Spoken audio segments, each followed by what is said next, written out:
গণতান্ত্রিক রাষ্ট্রের বৈশিষ্ট্য হতে পারে না।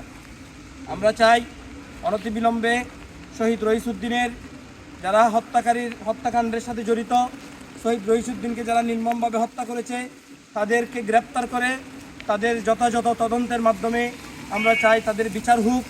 এবং আপনারা একটা বিষয় জানেন, শহীদ রইসুদ্দিন তিনি একজন ইমাম ছিলেন যিনি দীর্ঘদিন ধরে ইসলামের খেদমত করেছেন। নির্দিষ্ট একটা অভিযোগ তুলে ওনাকে শহীদ রইসুদ্দিনকে হত্যা করা হয়েছে, যেটা অন্তর্বর্তীকালীন সরকারের সময়ে একটা বড় ধরনের আমরা বলতে পারি এটা যারা অন্তর্বর্তী সরকারের ক্ষমতাকে ব্যবহার করে যারা নিজেদের রাষ্ট্রকে করায়ত্ত করতে চাইছে, এটা এক ধরনের তাদেরই কারচুপি, তাদেরই ষড়যন্ত্র, আমরা কারসাজি। আমরা চাই অনতিবিলম্বে এই বিষয়ে আমরা সুস্থ তদন্ত দাবি করছি। একই সাথে আপনারা জানেন এই চ্যানেল আইয়ের একজন জনপ্রিয় উপস্থাপক শহীদ নুরুল ইসলাম ফারুকীকে হত্যা করা হয়েছে, তার এখনও বিচার হয় নাই। আমাদের উসমান হাদি ভাইকে হত্যা করা হয়েছে, তার এখনও বিচার হয় নাই।